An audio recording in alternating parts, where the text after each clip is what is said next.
All I can say is, wow, baseball certainly is weird. It has its peaks and valleys. That's why we love it. I always say baseball is like a relationship.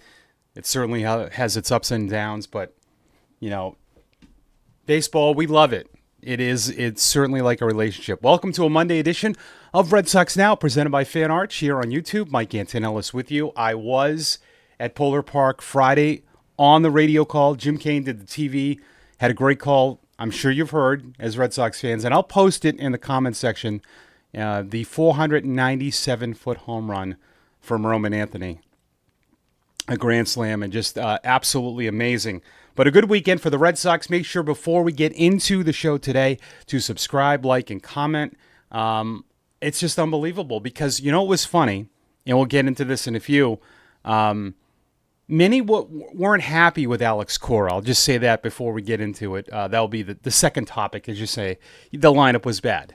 But great series for the Sox, right? I mean, that's all you can ask is for more consistency. I think one of the biggest pieces that's really helped them, when you lost Alex Bregman, you needed someone to step up, right? Absolutely. It was desperation time. Someone had to step up. And Abraham Toro has kind of kept that same bridge at third base, right? And he's hitting 341, and it's not a small sample size anymore. I mean, he's not at 100 at-bats. He's at 82 at-bats with 4 homers and 10 RBIs. So you look at it from a whole, from Bregman to Toro, because that's basically what Toro's basically taking Bregman's spot. And you've been able to survive the Bregman loss because Toro stepped up big time. Narvaez with a home run last night. Trevor Story stepped up. This is what I think frustrates Alex Cora, is that we have seen extremes, but you just needed a couple guys in the lineup to get going a little bit, right? I think we harp on the wrong people. Raffaello, we get on him. We get on Campbell, who's last 2 games, he's looked good, especially against lefties. But in the end, you need your guys to perform. And I've been hard on Trevor Story. A lot of people have been hard because, listen, they gave him a lot of money. He hasn't played a lot of baseball over the last 2 years. That's an issue. But when you're batting him in the middle of the lineup, you can't have a black hole there. You look at the Yankees' middle of the lineup. Judge, well, 2, but 3, 4, 5. Bellinger, Goldschmidt, Chisholm, pretty consistent. Grisham's been pretty consistent too. Story gave you kind of what a 9-hitter was giving you. So it didn't take much. A couple guys step up, it changes your whole lineup because you feel good about Duran, you feel good about Devers. Narvaez has made you feel good. But a couple guys step up, and they win 2 of 3, which was an absolute terrific series. So all of you, all right, on social media complaining about the lineup because Cora decided against lefties he's not going to play Marcelo Meyer. You guys are getting now completely ridiculous and absurd with these young players. All right, like the young players are going to have peaks and valleys. And it's not like Marcelo Meyer was sitting in favor of someone that's not performed. I get it, too. I get that side. You don't want to promote these young guys and then not play them. Alex Cora is trying to win games. Is that what we want here? Or we want it to be happy and all the guys to play regardless? No. It's about winning games. And you right now, especially against the Yankees, you can't look at yourself in the mirror and not write on a lineup that you feel good about. The Yankees threw 2 tough lefties, and did it work?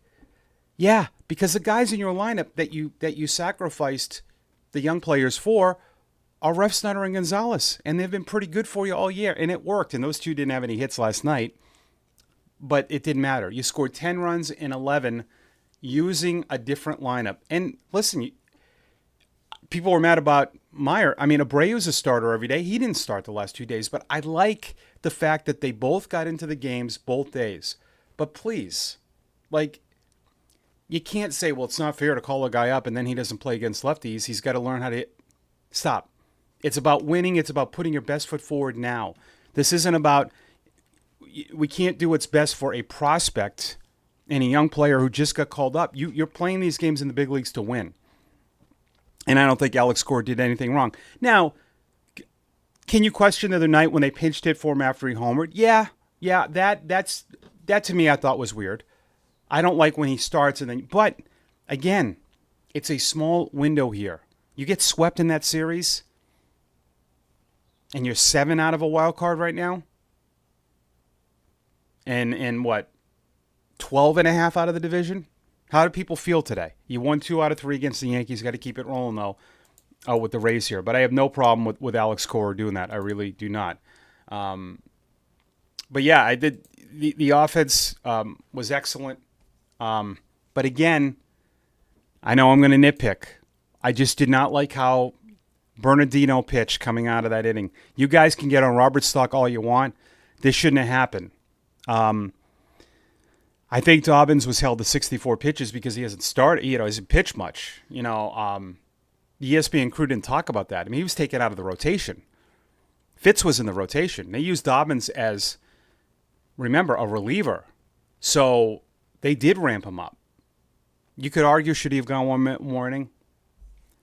Yeah, but Bernardino comes out and he has a 4-run lead and he pitches the Judge like the game's on the line. You can't do that. Judge homers there, so be it.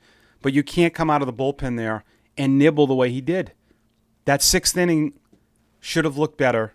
So you can get on Robert Stock all you want, but come on. Bernardino did not help. And you had to bring Whitlock in. He got 1 out. Kelly couldn't get, he gave up 2 hits. So there was a lot leading up to it. And I know you use Chapman, but so what? He threw to 1 batter. He can pitch today. But too many walks, 6 walks. Obviously cut that down. But situational pitching with Bernardino. But still a win. And what I like to see over the weekend was the Red Sox pitching did struggle a bit, and their offense bailed them out. Now, that's not going to happen all the time. But like I've said about this team, they have scored enough runs to win games. They have 8 losses when scoring 5 or more, 13 when scoring 4 or more. That's a lot, if you think about that. If that trend continued, they would be on pace for 20 losses when scoring 5 or more runs. Say you finished the year 79 and 83, and you had 20 losses, 20 of those losses when scoring 5 or more runs, and you won just 7 of those games. All right, so again, we talk about guys stepping up. I'm going to go right to the guy tonight, Brian Bayo, who has not been good. 2 wins. It's June 9th, but he's not looked good. Red Sox have not played great at Fenway Park, but he needs to step it up tonight. You got Tampa and then the Yankees again.